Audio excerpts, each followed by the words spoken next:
Hi hello welcome to NTV. This is Tarak.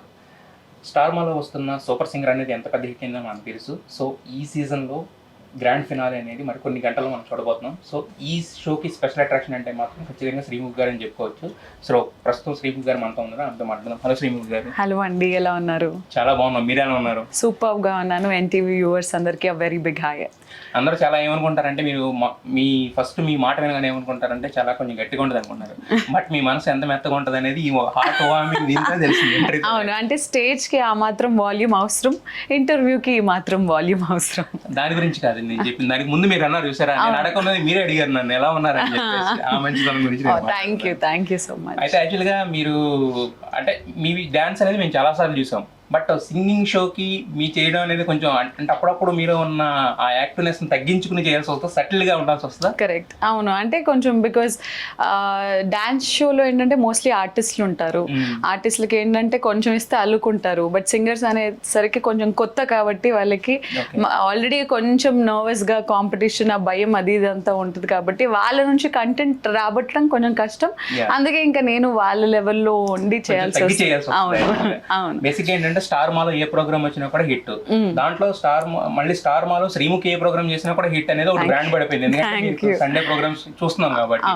So మరి ఈ programme ఎంత హ్యూజ్ హిట్ అయింది, సో ఎలా అనిపిస్తుంది మీకు ఫైనల్ గా? ఇప్పుడు ఫినాలేకి వచ్చేసింది కదా, అది ఒక రకంగా ఎక్సైట్మెంట్, బట్ ఒక రకంగా బాధ కూడా ఉంటుంది, మిస్ అవుతుంది. Extremely happy. నేను నా కెరియర్లో ఇప్పటివరకు చాలా సింగింగ్ షోస్ చేయడం జరిగింది. ఫస్ట్ ఆఫ్ ఆల్ నా సింగింగ్ షో కెరియర్ స్టార్ట్ అయిందే స్టార్ మాలో. సూపర్ సింగర్ 9కి నేను ఫస్ట్ టైం హోస్ట్ చేయడం జరిగింది. మళ్ళీ దాని తర్వాత ఇలా సూపర్ సింగర్ ఇంకోసారి చేయడం, జరా హట్కే అనే ఈ season. So I'm very happy. And especially ఇక్కడున్న ఈ సింగర్స్ ఖచ్చితంగా ఐఎమ్ వెరీ షూర్ టాలీవుడ్కి ఎంతోమంది ప్లేబ్యాక్ సింగర్స్ని ఇచ్చింది స్టార్ మా సూపర్ సింగర్ అనే కార్యక్రమం. మరి ఈ సీజన్ ద్వారా కూడా ఎంతో మంది సింగర్స్ ముందుకు రాబోతున్నారు. అఫ్ కోర్స్ మిస్ అవుతాము, ఆ వైబ్ మిస్ అవుతాము. ఒక కొత్త ఎలిమెంట్ ఉంది ఈ సీజన్లో, దట్ కంటెస్టెంట్స్ ఎలిమినేట్ అయిపోతే జడ్జ్ ఎలిమినేట్ అవ్వడం అనేది. బట్ ఫినాలే వరకు మా 4 జడ్జెస్ వచ్చారు, that very happy.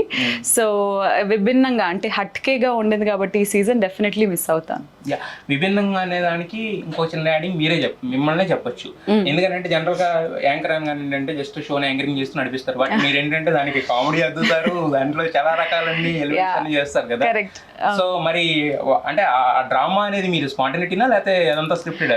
Of course కొంచెం ప్రీ ప్లాన్డ్ ఉంటుంది, స్క్రిప్ట్ ఉంటుంది. బట్ మిగతాది స్టేజ్ మీద ఏదైతే వస్తుందో పర్సన్ని బట్టి, ఇప్పుడు నేను మీతో ఒక 4-5 టైమ్స్ ఇంటరాక్ట్ అయితే మిమ్మల్ని ఎక్కడ I can pull your leg, ఎక్కడ మీతో ఆట పట్టించవచ్చు అనేది నాకు తెలిసి ఉంటుంది. కాబట్టి మిగతాదంతా స్పాంటేనియస్గా అలా వర్కౌట్ అవుతుంది. కానీ మాకు బయట వాళ్ళు వేరే చెప్పారే, ఒక్కసారి శ్రీముఖితో ఇంటరాక్ట్ అయితే చాలా అప్పుడే లాగేస్తారు.